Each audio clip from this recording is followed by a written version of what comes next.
Kosova ka shënuar një fitore të madhe dhe plotësisht të merituar në Ljubljanë, duke mundur Sloveninë me rezultatin 0-2 në ndeshjen e Girosë së 5 të fazës së grupeve në eliminatoret për kampionatin botror.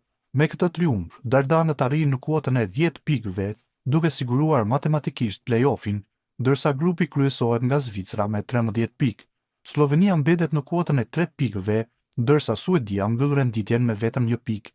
Ndeshja nisi në mënyrën më të mirë të mundshme për Kosovën, vetëm në minutën e 6, një pasim fantastik në thellësi për Mërgim Vojvodën, që i shpëtoi plotësisht mbrojtja slovene, gjeti të lirë Fisnik Aslanin, i cili me qetësi e dërgoi topin në cepin e poshtëm të portës për rezultatin 0-1.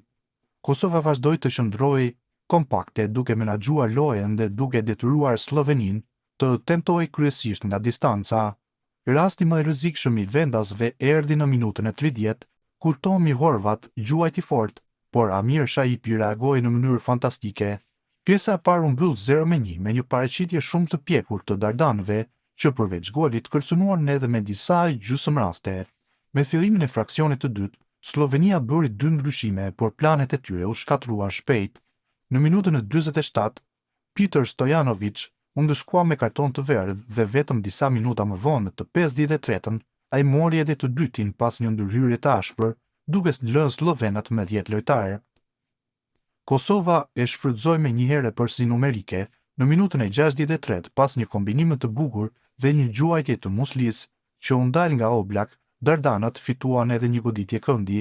Vetëm një minutë më vonë erdhi momenti vendimtar. Në minutën e 64, gjatë një aksioni të shpejtë, Muslia harkoi topin drejt zonës së vogël, në kërkim të Vojvodës. Mbrojtësi Zan Kaničnik devijoi topin në mënyrë të gabuar dhe e dërgoi në rrjetën e vet, një autogol që çoi rezultatin në 0-2.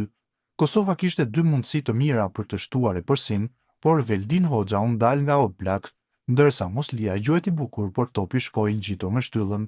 Me këtë triumf, Kosova jo vetëm që e fiton ndeshjen me dominim, por edhe arrin objektivin kryesor të fazës së grupeve, kualifikimin në play-off, një tjetër hub i madh drejt ëndrrës së botrorit.